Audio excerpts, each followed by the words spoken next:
साथियों जय भीम। मैं हूँ हितेश और आप देख रहे हैं द थिंग। स्वागत है आपका हमारे इस चैनल द थिंग पर। डॉक्टर बाबा साहब अम्बेडकर ने कहा था कि पढ़े लिखे समाज का ये दायित्व है कि वो अपने समाज को डायरेक्शन दे, दिशा दे। और उसी के साथ ही उनको ये भी बताया गया था बाबा साहब के माध्यम से कि आपका एक कर्मचारी होने के नाते आप आरक्षण के वजह से जो चीज़ें आप समाज मतलब आपको जो नौकरियां लगी है उसका 20% कहीं ना कहीं आपने समाज को देना चाहिए। इसी के पार्श्वभूमि भूमि पर 6 दिसंबर 1978 को मान्यवर साहब कांशीराम जी ने एक कर्मचारियों का संगठन बनाया था जिसे कि हम बाम सेफ इस नाम से जानते हैं, backward and minority community employ federation. इस नाम से ये जो संगठन है मान्यवर साहब कांशीराम जी ने बनाया था। और उसी के साथ ही उसी का बैकबोन पकड़ते हुए उत्तर प्रदेश जैसे बड़े सूबे में बहुजन विचारधारा की, बहुजन आंदोलन की वहाँ पर 4-4 बार वहाँ पर सरकार बन चुकी थी। लेकिन डॉक्टर बाबा साहब अम्बेडकर के संघर्ष के बारे में जब हम बात करते हैं और जब हम उनके आंदोलन के बारे में बात करते हैं तो कहीं न कहीं एक समाज को वो अभी जो चीज़ है वो नहीं मिल पा रही है। और समाज के उन वर्गों की मतलब पढ़े लिखे वर्गों की क्या जिम्मेदारी है, बाबा साहब के संघर्ष के बारे में वो क्या सोचते हैं, इसी विषय पर चर्चा करने के लिए आज हमारे साथ में है इंजीनियर देवेंद्र कुमार। देवेंद्र कुमार सर का परिचय ये है कि वे सामाजिक क्षेत्र में उनकी बहुत रुचि रही है। साथ ही एक पढ़े लिखे वर्ग से आने के बावजूद समाज का दायित्व वे अपने साथ में लेकर के चलते हैं, समाज को दिशा निर्देश करने का वे काम करते हैं और गोंदिया जिला के बाम सेफ के कोऑर्डिनेटर। आइए बात करते हैं इंजीनियर देवेंद्र कुमार सर से। तो सर सबसे पहले मैं आपका बहुत बहुत स्वागत करना चाहता हूँ हमारे इस चैनल पर। धन्यवाद। मैं सर से इस बात पर चर्चा करना चाहता हूँ कि जब डॉक्टर बाबा साहब अम्बेडकर और उनकी जीवनी को जब हम पढ़ते हैं, उनके संघर्ष को जब हम पढ़ते हैं तो सर उस संघर्ष के माध्यम से बहुजन समाज को जो प्रेरणा मिली है और बहुजन समाज आज SC ST OBC माइनॉरिटी ये जो सारा इतना बड़ा बहुजन समाज है इसकी कहीं ना कहीं जो वैल्यू है बाबा साहब ने जीरो से हीरो तक के हमको पहुँचाया है। तो सर क्या विचार रखेंगे आप बाबा साहब के संघर्ष पे? साथियों जय Bhim. The think YouTube channel का मैं धन्यवाद व्यक्त करता हूं और परम पूज्य डॉक्टर बाबा साहब अम्बेडकर इनके महापरिनिर्वाण दिवस के अवसर पर मैं सर्वप्रथम उन्हें अपने श्रद्धा सुमन अर्पित करता हूं। और इस महापरिनिर्वाण दिवस के अवसर पर डॉक्टर बाबा साहब अम्बेडकर जी का क्या संघर्ष रहा, इस पर अगर हम बात करना चाहते हैं तो डॉक्टर बाबा साहब अम्बेडकर जी का जो संघर्ष रहा है वे इस देश में समानता, इक्वेलिटी कायम करने का रहा है। और डॉक्टर बाबा साहब अम्बेडकर जी चाहते थे कि इस देश में जो हजारों वर्ष से जो चली आ रही है गैर बराबरी वाली जो व्यवस्था, वो व्यवस्था खत्म हो और उसके अगेंस्ट में इस देश में समतामूलक समाज व्यवस्था की रचना हो, ताकि जो जो वंचित बहुजन समाज जो हजारों वर्ष से जो अधिकारों से वंचित रहा है उन्हें अधिकार प्राप्त हो। तो डॉक्टर बाबा साहब अम्बेडकर जी का जो 40 वर्ष का जो संघर्ष रहा, तो इस संघर्ष का नतीजा ये हुआ कि इस देश के वंचितों को उनके अधिकार फिर से वापस मिले। और दूसरी बात, डॉक्टर बाबा साहब अम्बेडकर इनके संघर्ष के वजह से हमें भारत का संविधान मिला। और ये संविधान में बाबा साहब डॉक्टर अम्बेडकर जी ने ये चीज़ लाने की कोशिश की है जो कि महात्मा ज्योतिराव जी फुले ने जो संघर्ष चालू किया एजुकेशन का, और एजुकेशन की जो स्क्रिप्ट और एजुकेशन की जो कंसेप्ट है, तो डॉक्टर बाबा साहब अम्बेडकर जी ने उस संविधान को एक्सेप्ट करने का काम किया, एडॉप्ट किए, जिससे कि हमारे हजारों वर्ष से जो शिक्षा से हमें रोका गया था, वो शिक्षा से जो वंचित थे, वे शिक्षा के कंसेप्ट को डॉक्टर बाबा साहब अम्बेडकर जी ने अपने संविधान के माध्यम से हमें दिए और उससे हमें एजुकेशन का अधिकार प्राप्त हुआ। साथ ही साथ बाबा साहब अम्बेडकर जी के संघर्ष की वजह से जो छत्रपति साहू महाराज जी का जो एजेंडा था या छत्रपति साहू महाराज का जो कंसेप्ट था रिजर्वेशन का, तो वो रिजर्वेशन के कंसेप्ट को भी बाबा साहब डॉक्टर अम्बेडकर जी ने संविधान के माध्यम से लाए। और इस अधिकारों के माध्यम से हमें फिर से एक नई ऊर्जा मिली। और यही मैं कहना चाहूँगा कि डॉक्टर बाबा साहब अम्बेडकर के संघर्ष के वजह से सही मायने में एजुकेशन, पॉलिटिक्स और सर्विस सेक्टर में रिजर्वेशन मिला। और यही रिजर्वेशन के माध्यम से डॉक्टर बाबा साहब अम्बेडकर जी ने हमें तैयार किए कि आपको अपने फिर से अधिकार खोए हुए वापस लाना पड़ेगा।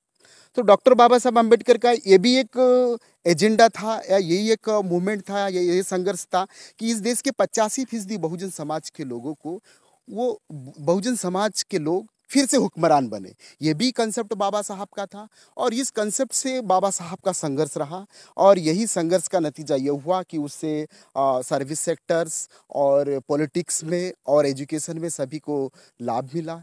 और ये लाभान्वित जो लोग थे उनका ये कर्तव्य था कि डॉक्टर बाबा साहब अम्बेडकर जी की मूवमेंट को, उनके संघर्ष को आगे लेके जाए।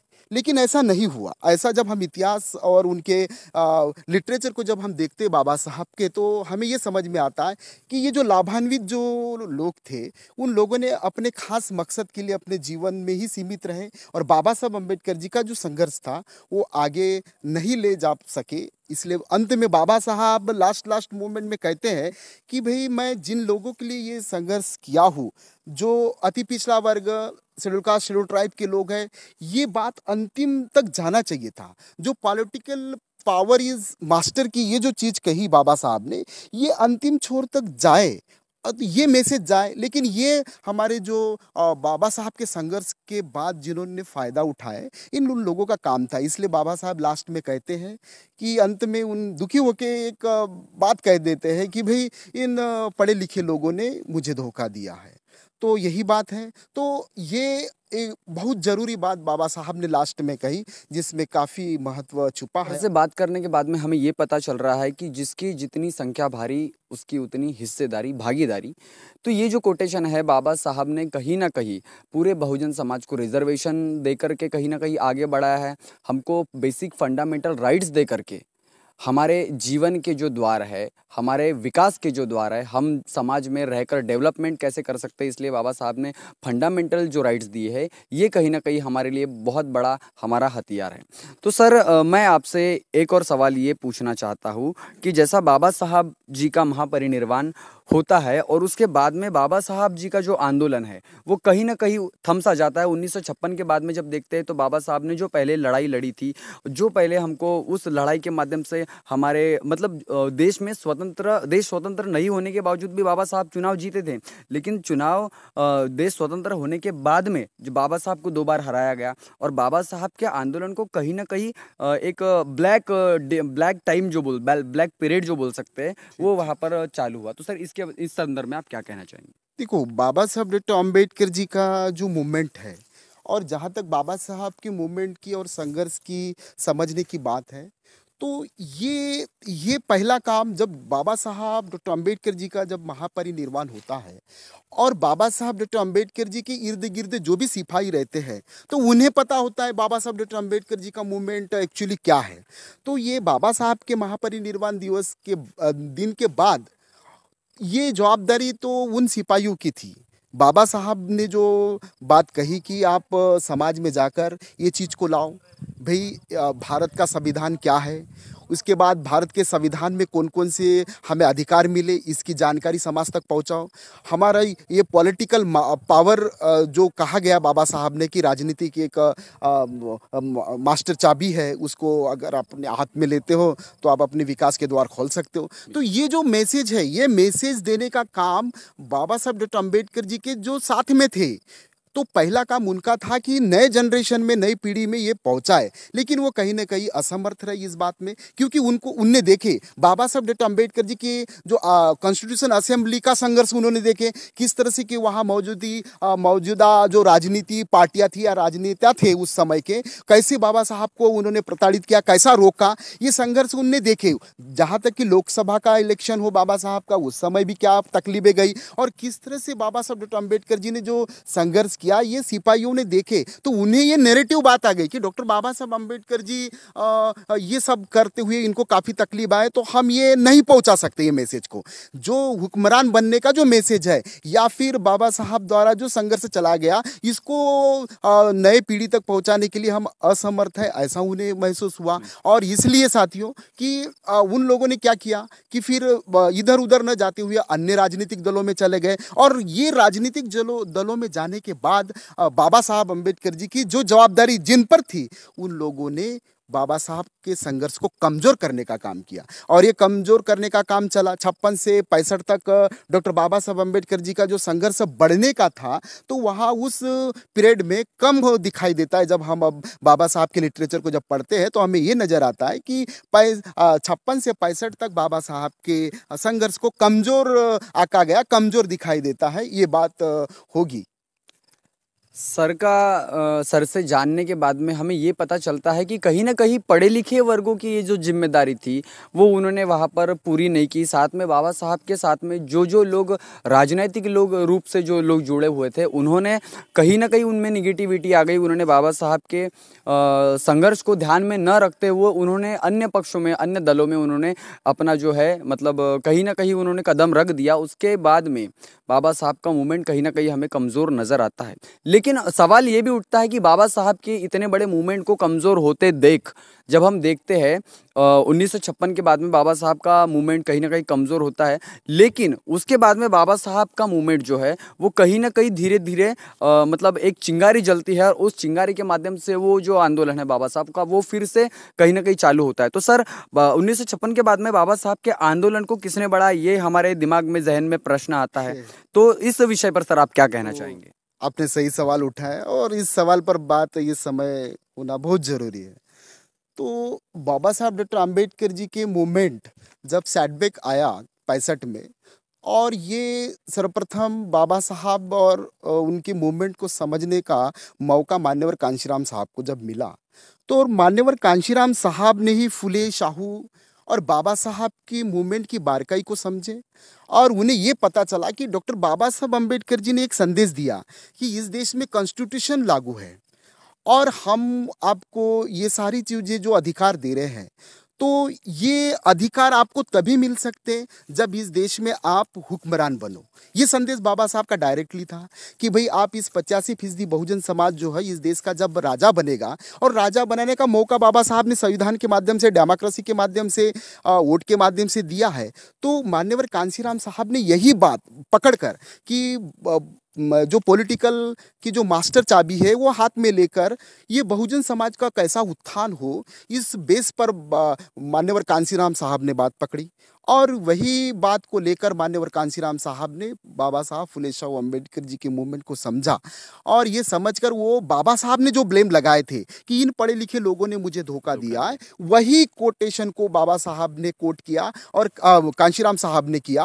और वही बात को लेकर फिर से एक कि भाई जिन लोगों ने फ़ायदा लिए बाबा साहब के संघर्ष का, उन्हीं को पहले इकट्ठा किया जाए। बाबा साहब ने किसे धोखेबाज कहा है, तो उन धोखेबाज लोगों को पहले जमा किया जाए, और वो जमा कर उनका एक संगठन बनाया जाए, और ताकि ये जो बाबा साहब का जो मैसेज था कि इस देश में आप हुक्मरान बनकर संविधानिक अधिकार आपको तभी मिलेंगे जब इस देश के आप हुक्मरान बनोगे। तो मान्यवर कांशीराम साहब ने इसी बेस पर काम करने की शुरुआत की, और इसलिए उन्होंने घरदार नहीं जाने की बात कर दी, संकल्प किया कि बाबा साहब डॉक्टर अम्बेडकर जी के मूवमेंट को चलाने के लिए मुझे तो अपनी लाइफ पूरी देना पड़ेगा। यही संकल्प के साथ मान्यवर कांशीराम साहब निकले। शादी नहीं की उन्होंने, और कोई संपत्ति इकट्ठा नहीं करने का भी संकल्प लिया, और यही संकल्प के साथ 6 दिसंबर 1978 को बामसेप नाम का संगठन, जो आपने शुरुआत में जो जिक्र किया है, तो वही बामसेप नाम का संगठन मान्यवर कांशीराम साहब ने तैयार किया इस देश के अंदर में, और पूरे पढ़े लिखे लोगों को इकट्ठा करके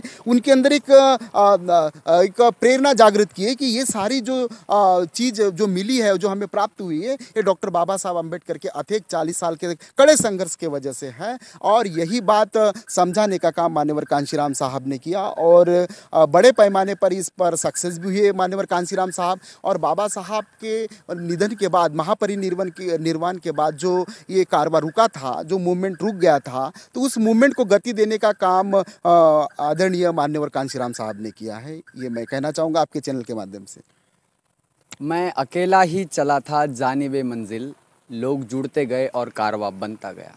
मान्यवर साहब कांशीराम जी जब बाबा साहब के संघर्ष को पढ़ते हैं, तो वे किस्से में लिखते हैं कि मुझे पूरी रात नींद नहीं आई थी। सिर्फ बाबा साहब की एक किताब पढ़ने के बाद में जब कांशीराम साहब जी के पूर्ण जीवन में ये परिवर्तन हो सकता है, तो साथियों, बहुजन समाज के जब सारे लोग, और अगर बहुजन समाज पूरा जागरूक हो गया, तो कहीं ना कहीं हम इस देश के ज़रूर हुक्मरान बन सकते हैं। और वही बात मान्यवर कांशीराम साहब जी ने उत्तर प्रदेश जैसे बड़े सूबे में 4-4 बार बहुजन समाज की, बहुजन विचारधारा की सरकार बना करके वहाँ पर दिखाई। सर, अभी कल का जो दिन है वो डॉक्टर बाबा साहब अम्बेडकर के महापरिनिर्वाण का दिन है। तो इस जब महापरिनिर्वाण का जब भी विषय आता है या फिर बाबा साहब से कोई भी जुड़ा हुआ विषय आता है, तो हमारा समाज भावनात्मक होकर के उस पर अपनी प्रतिक्रिया देता है। अब कल का दिन जो है, लोग चैत्य भूमि पर जाते हैं, बाबा साहब को याद करते हैं, रोते हैं। लेकिन आप एक मिशनरी होने के नाते, आप एक समाज के सच्चे सिपाही होने के नाते, सर, आप इस बात पर क्या सोचते हैं? आज समाज को आप क्या मैसेज देना चाहेंगे? युवाओं को क्या संदेश देना चाहेंगे? तो बाबा साहब डॉक्टर अम्बेडकर जी के महापरिनिर्वाण दिवस पर यही संदेश होगा कि बाबा साहब के जो अधूरा काम या संघर्ष है, उसको जारी रखने का काम होगा। और ये संघर्ष जो है, ये नई पीढ़ी को समझना पड़ेगा। बाबा साहब की, फुले शाहू बाबा साहब की जो मूवमेंट है, इसकी क्या बारकाइयाँ है, क्या चीज़ है, ये समझना पड़ेगा। और हमारे महापुरुषों ने और हमारे पूर्वजों ने या पुरखों ने ये मूवमेंट अपने कम साधनों में या कम पैसे में बोलिए यहाँ तक पहुँचा है। और अभी ये जो संघर्ष है बाबा साहब, फुले साहू, कांशीराम साहब का, तो ये संघर्ष फिर से नई पीढ़ी पर आया है। अभी नई पीढ़ी एजुकेटेड है और इस एजुकेटेड पीढ़ी को ये फुले साहू, बाबा साहब, कांशीराम जी का आंदोलन समझना पड़ेगा। और तब जाके जो बाबा साहब, फुले साहू और कांशीराम साहब का जो अंतिम लक्ष्य था, इस देश के जो वंचित और जो गरीब और जो बहुजन समाज के जो 85% लोग हैं, इस देश में इनकी हुकूमत बने, इनको भागीदारी मिले और ये अपना हिस्सा ले। और इस हिस्से के लिए नई पीढ़ी को तैयार होना पड़ेगा कि भाई ये जो चीज़ें हैं, ये रिजर्वेशन कोई सर्विस का मैटर नहीं है।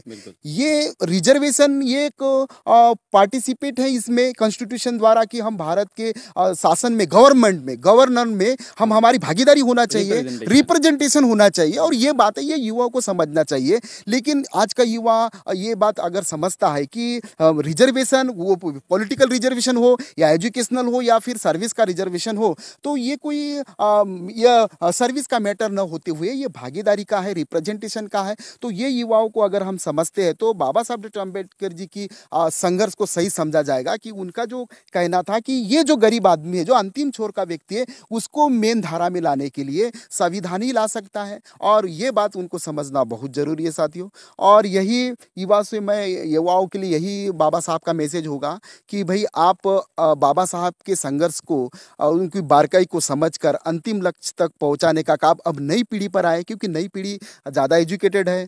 और ये एजुकेटेड पीढ़ी को सामने आकर मान्यवर कांशीराम साहब, फुले जी, साहू महाराज और डॉक्टर बाबा साहब अम्बेडकर के संघर्ष को समझकर इस बात को आगे बढ़ाने का काम अब पूरी की पूरी जवाबदारी नई पीढ़ी पर है। और जल्द से जल्द नई पीढ़ी तैयार हो, नई पीढ़ी सामने आना चाहिए और डॉक्टर बाबा साहब अम्बेडकर जी के मूवमेंट को तेजी से बढ़ाना चाहिए। जो काम ज़्यादा स्पीड से बढ़े, तो ये बढ़ाने का काम नई युवा पीढ़ी कर सकती है। तो मैं अंत में यही कहूँगा कि डॉक्टर बाबा साहब अम्बेडकर जी के जो विचार थे या जो ख्याल थे कि इस देश में गरीबों की, मजलूमों की और बहुजनों की सत्ता काबिज हो, तो अगर ये होती है युवाओं द्वारा, नई पीढ़ी द्वारा, तो सही मायने में डॉक्टर बाबा साहब अम्बेडकर जी की श्रद्धांजलि होगी, या तभी सही मायने में बाबा साहब के विचारों को हम कामयाब कर सके, ऐसा होगा। और उन्हीं के संघर्ष को तेजी से आगे बढ़ाने का सही मायने से यही तरीका होगा और यही श्रद्धांजलि होगी कि डॉक्टर बाबा साहब अम्बेडकर जी के विचारों को हमने अंतिम लक्ष्य तक पहुँचे। धन्यवाद। जन विचारधारा को घर घर तक पहुंचाने के लिए हमारे YouTube चैनल को सब्सक्राइब करें, लाइक करें, कमेंट करें, शेयर करें और बेल आइकन की घंटी दबाना ना भूलें।